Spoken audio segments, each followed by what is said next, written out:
Free my Somali brothers, man. Free them, but God lead, man. Oh! Damn! Hey, scoochie. Oh, get that.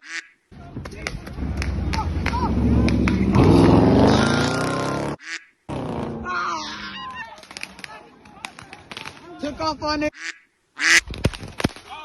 Oh.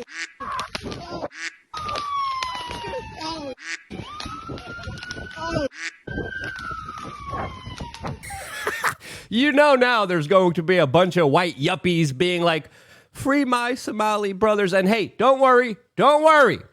CNN is reporting those fireworks are mostly peaceful, so it's okay. Welcome back, beautiful and amazing human beings. My name's Zukradowski here of wearechange.org, and there is a lot of crazy news dropping today, especially when it comes to the next Henry Kissinger, when it comes to the upheaval in our modern day society, and of course, more troubling developments that have just happened in Ukraine. Lots of back and forth there. We don't know who to believe, but we're going to be doing our best to try to break down the story as best as we can here for this independent media broadcast. If you like the shirt that I'm wearing, you could get it on thebestpoliticalshirts.com. And the clip that we played in the beginning of this broadcast looks like it's from Minneapolis, where some people decided to do their own kind of fireworks show by forcing fireworks on people, police officers, and randos walking by or driving by, forcing people to celebrate America's independence and its modern day state of decay, as of course violence and criminality has been becoming the new normal for a lot of people living in major cities all throughout the United States, predominantly Democratic cities, run by individuals who had, of course, district attorneys financed by a particular billionaire that we cannot mention here on this broadcast. As, of course, we hear horror story after horror story, specifically in places like San Francisco, where a mother was just attacked by a bunch of children with baseball bats. As the Telegraph is reporting on this particular incident and how, quote, city officials are blaming truancy and zero interest from police officers for, quote, kids doing these really awful things. With the article going on, baseball bat wielding gangs of children are mugging mothers and nannies on the school run on the latest crime wave to hit San Francisco. And what did you expect in one of the most taxed jurisdictions on the face of this earth with the most amount of government and the most amount of problems, huh? Seems to be a correlation there, as of course Elon Musk just a couple hours ago looks like he's insinuating that people should only be given the right to vote if they're parents to children, hopefully not the children from San Francisco. As the Tesla co-founder said that childless people have, quote, little stake in the future, and I would agree with his sentiment, especially when it comes to career politicians that don't have any skin in the game, don't have any children, and no incentives to try to better the future for themselves and their lineage. This, as of course, a lot of people aren't having children, mainly because of increasing fertility problems or outright propaganda, with people being told that they shouldn't have children in order to make the weather gooder. Yes, that's the overlining consensus amongst a lot of liberal yuppies out there that are knocking themselves out voluntarily out of the gene pool. In related knocking people out of the gene pool news, Moderna just agreed with the partnership with the Chinese government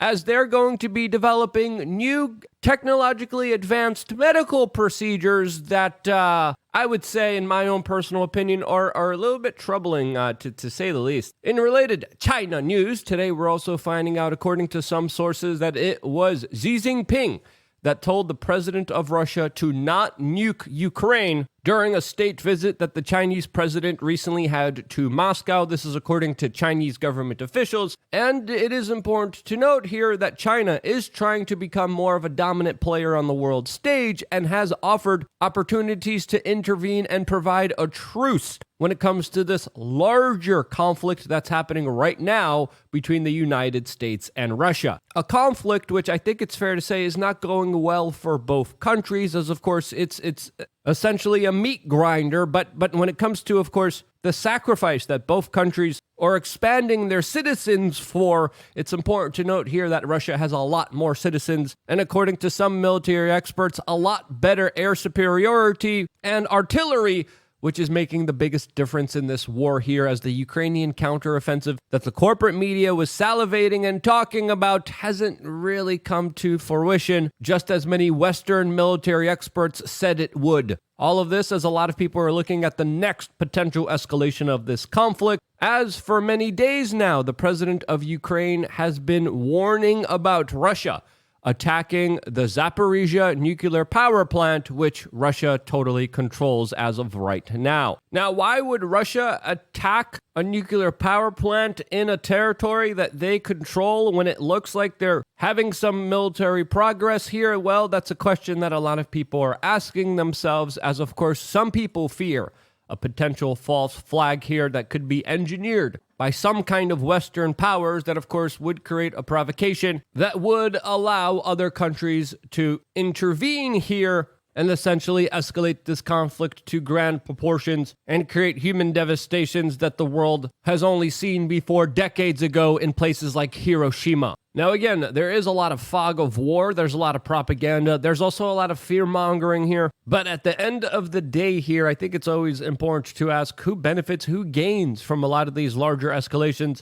As this global proxy conflict enters into very dangerous territories, as there's a lot of other things happening, and there's other videos that we cannot show you here, but we will be showing you later on LukeUnfiltered.com in a special report that's available for members right now in the making of this video that you could watch if you just sign up here for less than 50 cents a day. Click the link down in the description below. Go to LukeUnfiltered.com, click here, put in your information, you get emailed a login, you come back here, you log back in, and you get access to 3 master classes, one about surviving almost any kind of situation you could find yourself in, another one about traveling the world for free, and another one about being the change you want to see in a media landscape by having the right strategies to have your voice heard on social media. You could get all those 3 masterclasses, a forum to talk to and get to know like-minded individuals, hopefully in your area as well, a t-shirt store, seed oil cards that you could give to a waiter, plus a lot more, with a brand new spanking video, all available for members right now of LukeUnfiltered.com. That latest video report that's too spicy to show you here is available for you right now in the making of this video, as we are launching and expanding this independent media operation, and could only do it so with your participation and your direct involvement and help. We just also launched TakeTheChillPill.com, and we have our own products that we're working on and just launched as well. That's also available on, again, TakeTheChillPill.com. So, again, growing, expanding, lots of very fun, exciting things happening here at WeAreChange.org, and a lot of it is happening because of your direct support and participation, and I can't thank you guys enough for that. This, as it's fair to say, that the current administration is making times difficult for everyone, as the latest controversy in the White House was that there was a little bit of nose candy found in the West Wing of the White House. Now, whose nose candy is this in the White House? Well, the president's son is known for having a lot of fun with some really bad substances that are related to the ones that have been found at the White House, as now there are official betting pools betting that it was a plus 200 chance that it was Hunter Biden's nose candy that was found at the White House. For me, this is a total distraction, especially when it comes to someone's personal use of whatever substances they want to put inside of their bodies. I don't think it should be that big of a controversy, even though Joe Biden is ignoring questions about it on numerous occasions. I do believe there are other, more nefarious actions by this administration that I think are worth talking about. As a federal judge in Louisiana just ruled that the Biden administration could no longer violate the First Amendment by censoring people who criticize them. Yes, finally, a U.S. District Court judge in Louisiana issued a sweeping injunction on the White House, not allowing them to ban criticism of their state authority that clearly they have been abusing. This to the dismay of all the statists and corporatists on CNN that are absolutely shocked that the White House can't discern what people can and cannot listen to.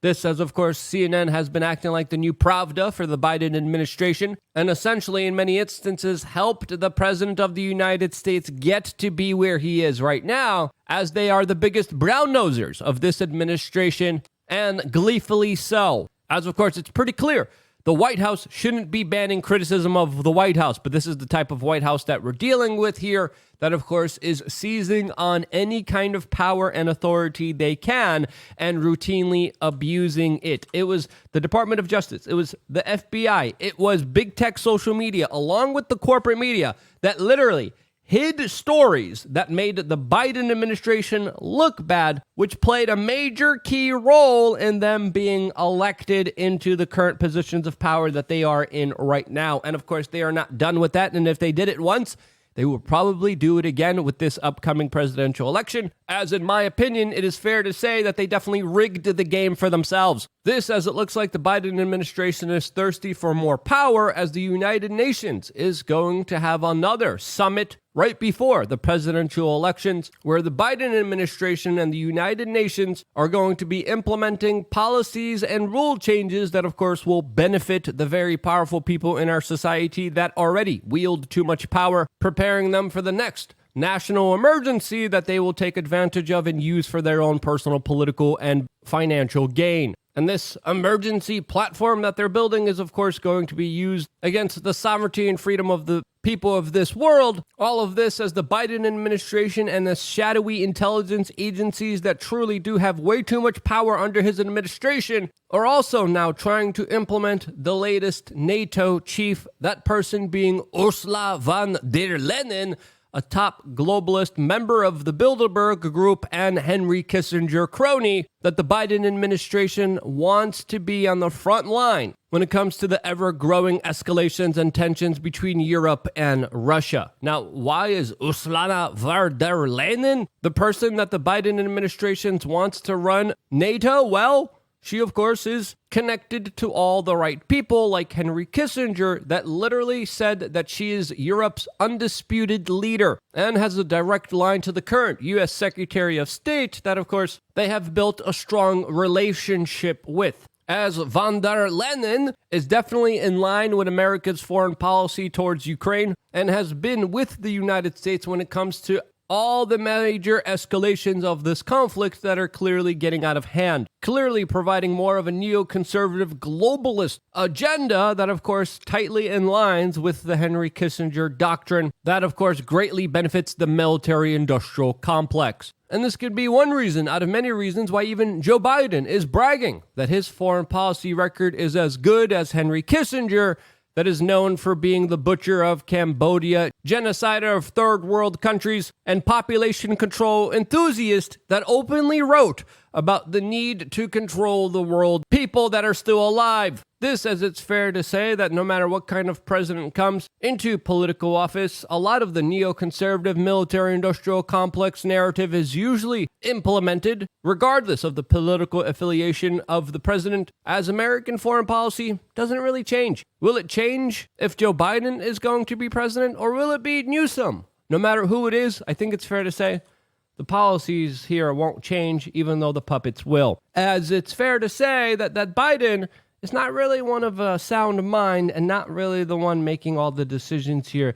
And if he's not, who is? That's a question that I think a lot of people should be asking themselves. Let me know what you think the answer to that question is down in the description below. I wouldn't be here if it wasn't for you guys, and that's why I love you guys. Thank you again so much for watching and sharing this video. I got one more video coming your way right now on LukeUnfiltered.com that you don't want to miss. See you there.